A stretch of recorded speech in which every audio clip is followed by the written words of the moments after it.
Hello, hello, everyone. So I am not able to see anyone except for myself unless I make other people presenters. So this is what I ask.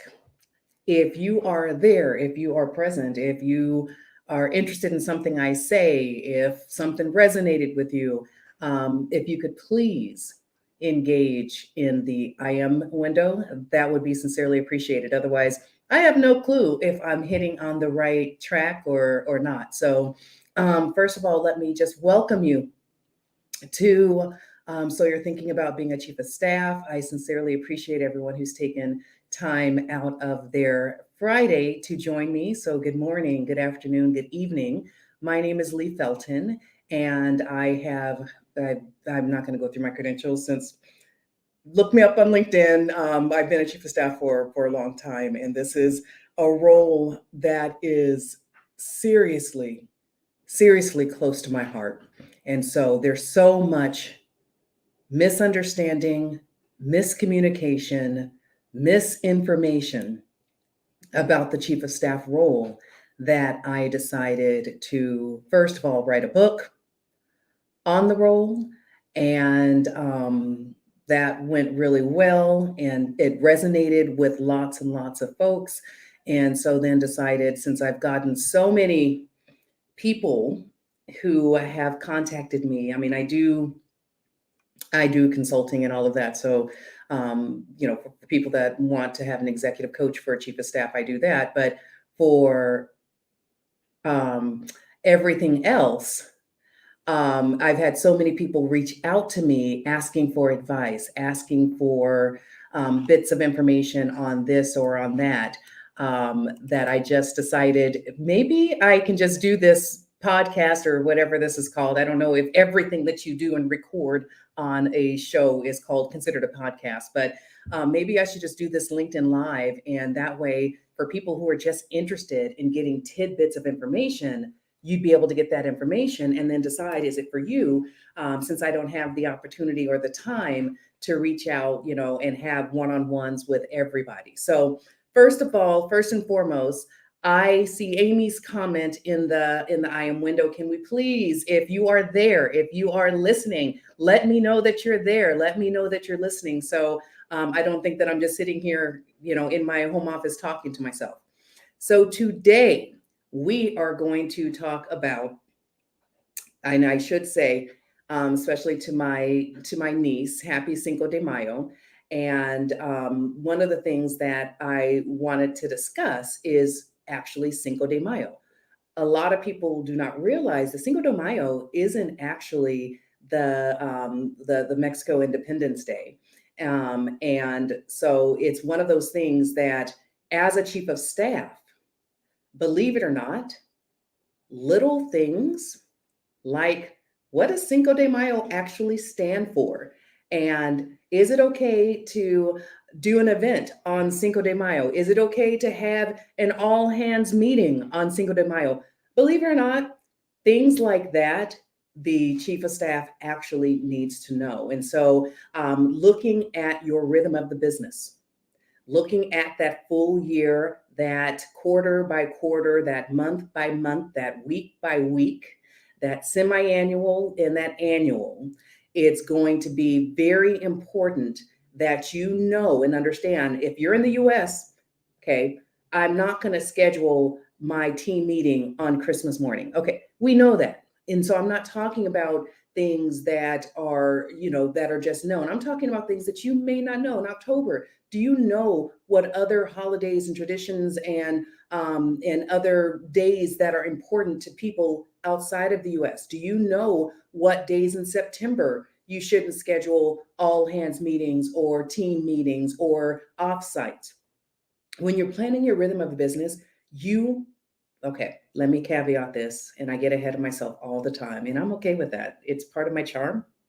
Okay, let's just go with it. Um, you First of all, regardless of what industry, what organization you're in, you may not be working. And I'm guessing if a person can have a true chief of staff, that it has to be a decent enough size and far enough reaching. But regardless of what industry or what corporate, what size your company is, these are things. It doesn't matter if you are just in the US and you only operate in the US, you really still should think globally. You should think about, whatever you're doing, how is that impacting other parts of society? And so I caveat and I had to pause because I know some people are, might be like, wait a minute, my company only, does business in the US, so why should I care about any holidays that are happening in Germany or Europe or LATAM or any of these other places. And it's because your company might only do business there, but the companies and the partners and the customers and the stakeholders and even some of your employees who are working with and for your organization, they could have family or be impacted by these holidays and traditions themselves. And so it's always good just to be mindful of other people and not to assume that everybody centers around the necessarily the holidays and the traditions and some of the customs that you center around. So, as you're thinking about your rhythm of the business, it's very important. So the way I look at a rhythm of the business is I start, and so let's say this is the CEO. So I'm not going to go if you're a chief of staff and you work in an organization where there is a bigger president and a chief of staff. So I'm going to say that you're the chief of staff who is responsible for really putting together your full structure and rhythm, and then that permeates through the rest of the organization. It's very important that you start on a yearly basis. And so you say, okay, for the year. And now that they have things like, and don't fully trust it, but it's a good place to start. But now that you have Chat GPT and things like that, and there's generative AI, you have even search engines that can literally bring you back all of that information. It's good place to start. And then obviously, as you'll hear me say when I talk about responsible and ethical AI, you'll hear me say it all the time, double check your references, double check the accuracy, because it's not everything that you get in those tools and in those systems is not accurate. And so double check it, but it's a good place to start. So look at the annual, then break it down to quarterly. So in each quarter, as you think about what's going on in that quarter, and so as you think about whatever, and we're specifically talking about holidays and traditions and customs and all of those things, you obviously have to overlay that with your strategic quarterly plan. And so what are you doing in that quarter? So if it's Q1, you're potentially looking at, so in Q1, you're going to be looking really, depending on your fiscal year, that is just the kickoff. That's making sure that everybody is fully aware of your OKRs, of your fiscal year goals, of the priorities, of the budget cascade that they've been given, of headcount. And so that is really getting the fundamentals in place. There could be at the end of Q1 an offsite or something like that. And you probably at the end of Q1 would want to hold some type of company meeting if you don't do some companies do weekly company meetings, which I have always thought was interesting. But if you have a larger company and you plan on doing a company meeting, the end of Q1 is a great time to do that. So look at your Q1. What are those things that hit in Q1, and what are the major trends and streams of work that you, the leadership team, the CEO, what are the major streams of work that you have going on? And make sure first and foremost to block off those major holidays and major times on other calendars, not just the US holiday calendar, but other calendars. And there are going to be times where, especially I think Q1 is the most difficult. Q2 is, well, depending on what your quarters are. Q2, you're probably going to have some conflict as well. But there's going to be times where you and the leadership team have to make a trade-off, and you have to say, we're either not going to meet this quarter because of the way the schedules work. There is literally no week where we're not butting up against something major in a religion, in a country, or you have to make the trade-off and very much say, we're going to do it. We're going to schedule. We believe that this is the day that is the least impacted of our employees, of our customers, partners, et cetera, et cetera. And you have to make trade-offs. And so sometimes you absolutely will end up scheduling a major activity or leadership team, offsite or event over something that is somebody's true tradition. And you have to be prepared for two things. Number one, that there are people who will not choose to participate. And I don't care what industry or what company you work for, I hope that's acceptable. If you don't find that acceptable, I would kind of question the values of really understanding that your people are the most important part of your company. So hopefully it's acceptable and understandable that there might be people who can't attend.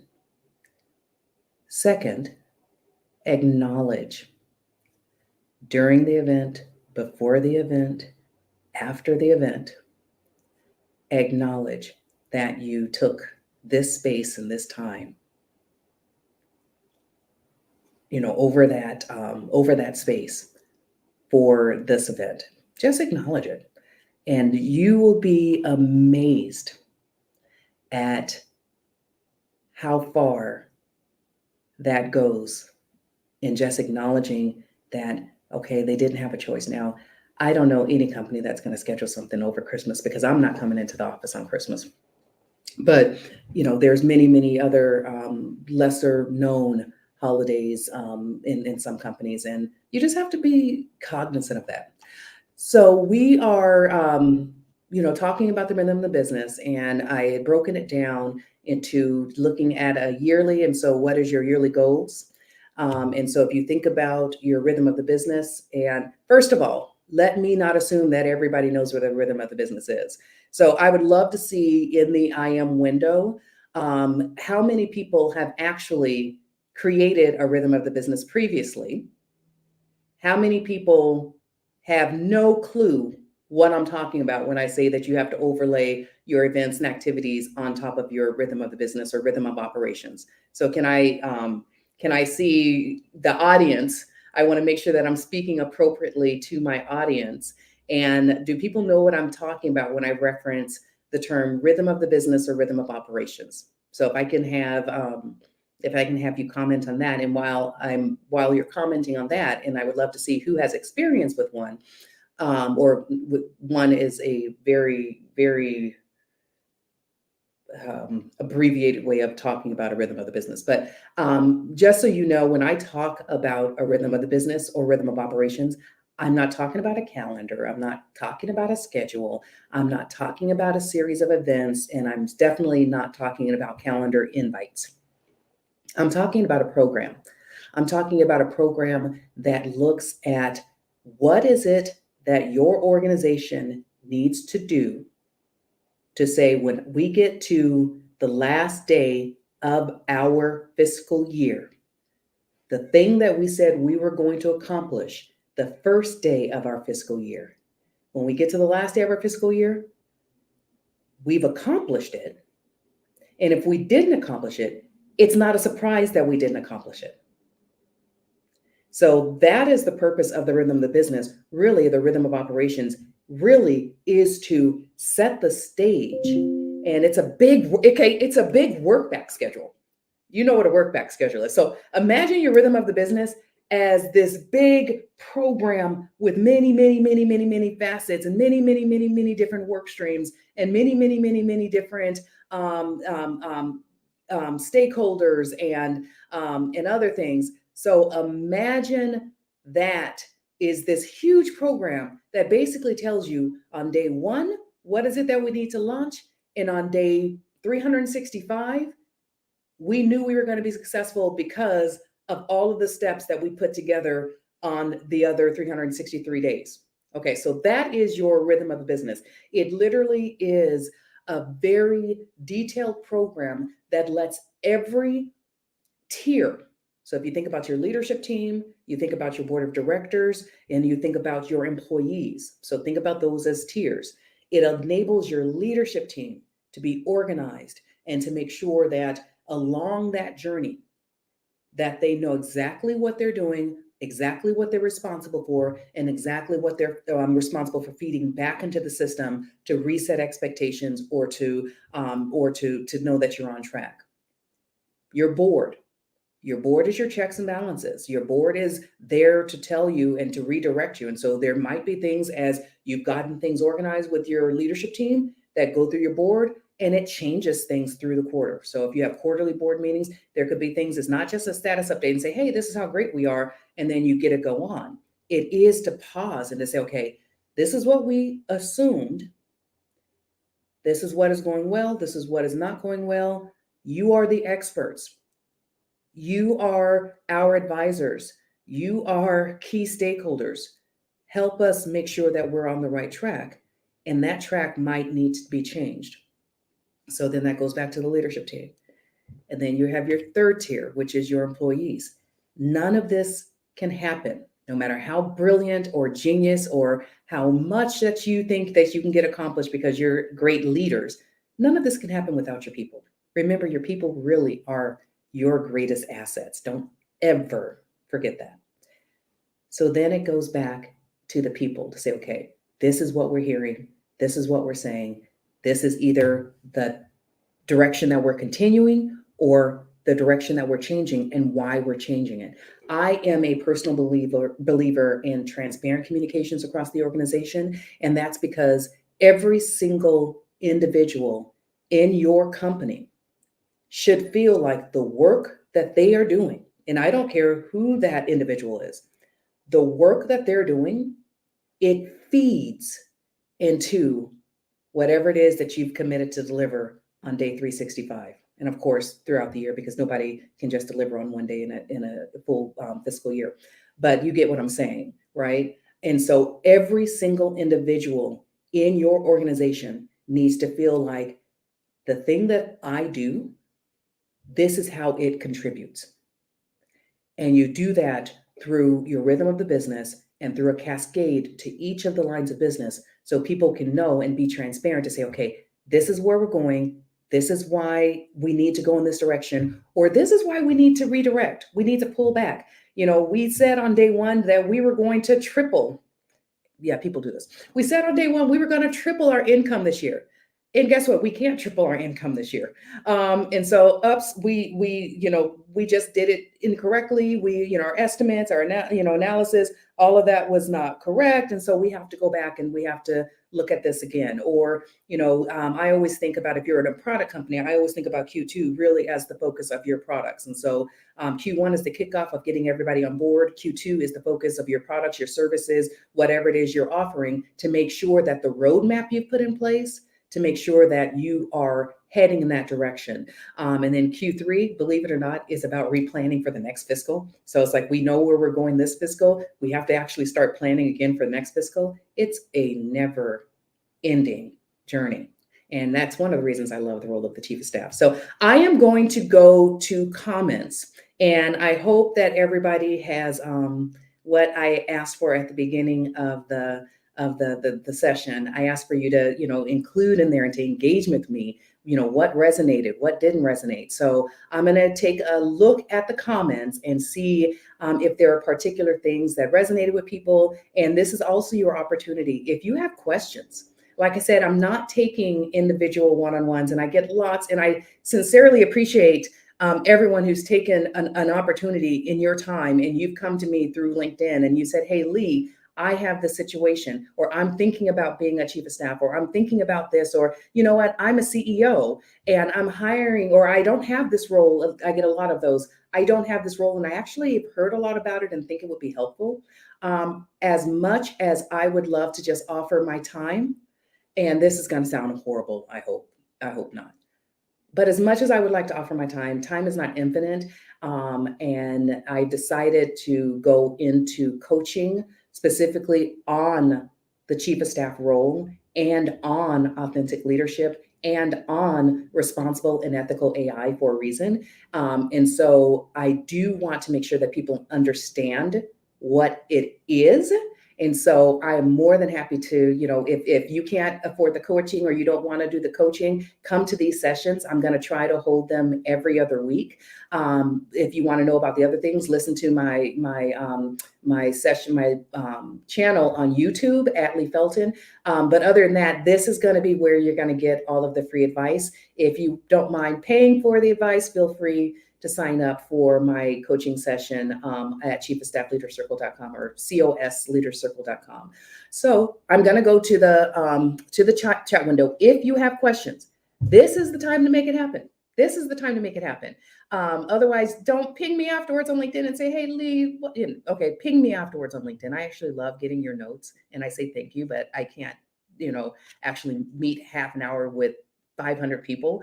But I don't mind you pinging me on LinkedIn at all. And I will try to always respond. And I think that's the least, if you go out of your way to communicate with me, the least I can do is try to go out of my way to communicate with you. I can't, it saddens me when people feel like they've gotten to a point in their careers or in their life where they're too, whatever the word may be, to at least thank somebody for following them or appreciating what they're bringing to the table. So just know I thank you and I appreciate you. So feel free to reach out and say hi on LinkedIn. But if you're looking for time to meet and to get advice on your particular situation, I'm not going to be able to do it. But join these sessions and I'd be happy to answer as many questions as I can. Okay, so what do we have going on? Good morning. Hello from UK. Hello. I've gotten lots of, and thank you so much. The UK is the second best region where my book is being sold. And believe it or not, I think it was Netherlands was the third. So that's kind of cool. So happy to be here with all of you too. Yes, being aware of other cultures and faiths, it's so important. Looking forward to my perspective. I'm looking forward to my perspective too. No experience. Okay, so no experience with Rhythm of the Business. Haven't created one. Okay, good morning. Thing I do is contribute to business. Oh, yes. Okay. Okay, so it does not appear that there are any questions. And if there are no questions, then I will continue to ramble. Okay, so let's see what we have, Jacqueline. The rhythm of the business resonates nicely. It's a reminder to set detailed goals combined with overarching strategic planning. Absolutely. And so why don't I just take a minute, because there are there are software. So when I started out, it was Excel.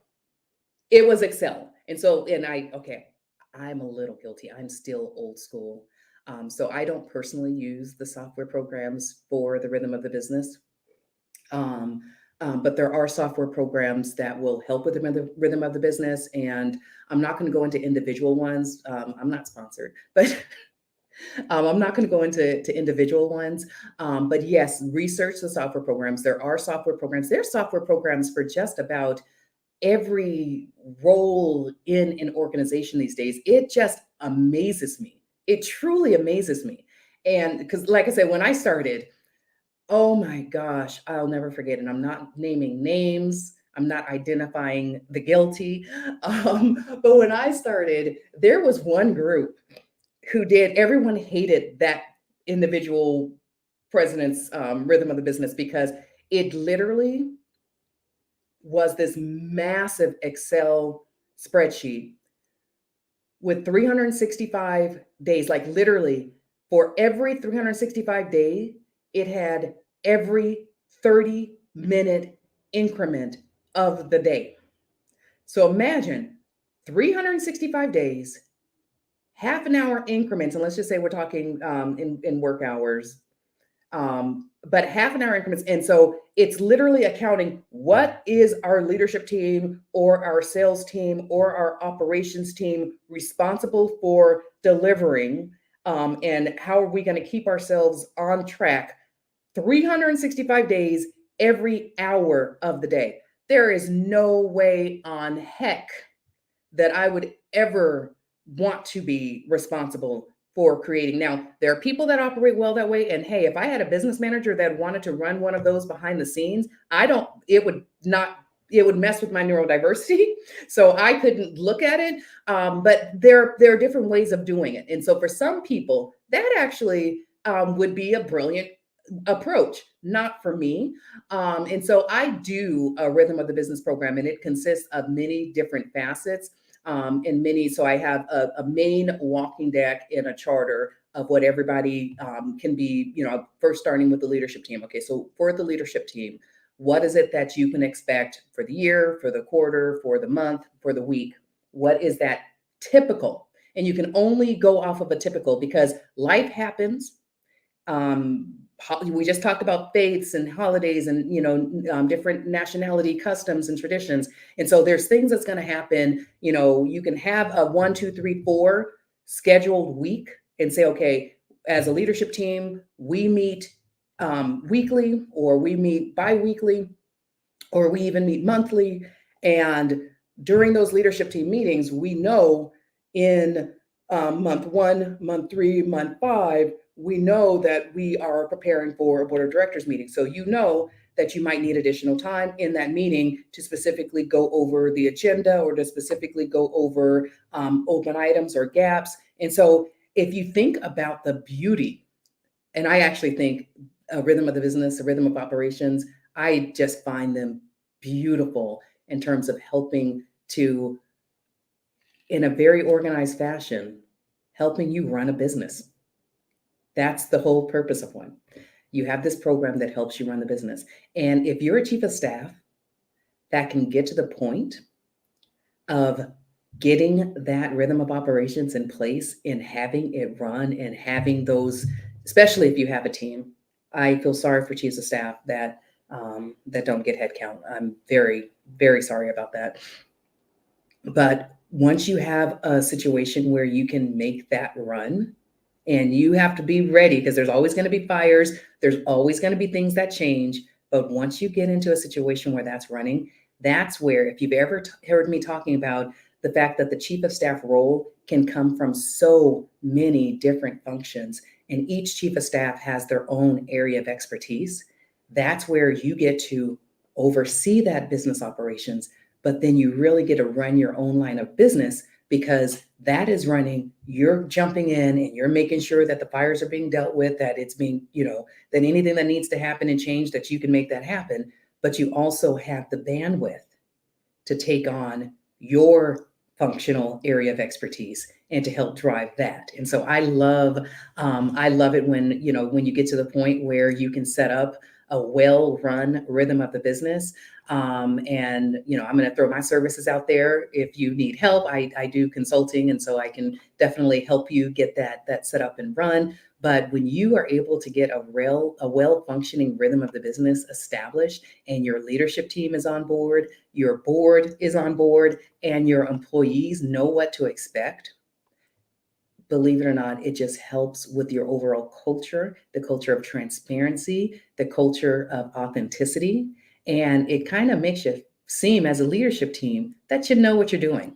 Okay, so let's see. Rhythm of the Business resonates. Okay, I love the firsthand experience of watching this unfold. Not familiar with the Rhythm of the Business framework. How does it differ from a detailed strategic operating annual plan, or are they the same? So you can have, I would say that your strategic plan is part of your Rhythm of the Business, but no, they are not the same. So the Rhythm of the Business, so your strategic plan outlines, so let's say you are an organization that deals with objectives and key results, and you have your ultimate, you have a 5-year strategy, and you're in year 3 of that strategy or whatever. And this is what we need to accomplish for year 3, because this is what's going to get us to our 5-year strategy, which our 5-year strategy is going to get us moving towards our mission and our vision. And so you have a strategic plan that lays out the business of the organization. The Rhythm of the Business, or the Rhythm of Operations, takes that strategic plan, but it also takes other work streams. So your strategic plan is one work stream. Your employee, the culture of your organization, what you want to, how you want to make your employees feel and thrive, that's one aspect. Your external presence. And so this may have nothing to do with your actual strategy in terms of your products. Let me take a sip of coffee.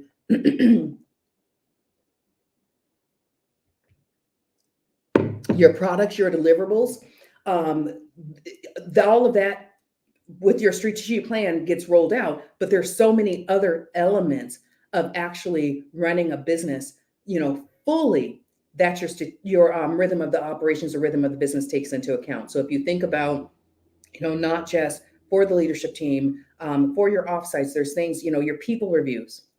And so I always have what I call a people action plan. And so it's like, how are we specifically looking at our people? If you have employee surveys, when do those employee surveys hit?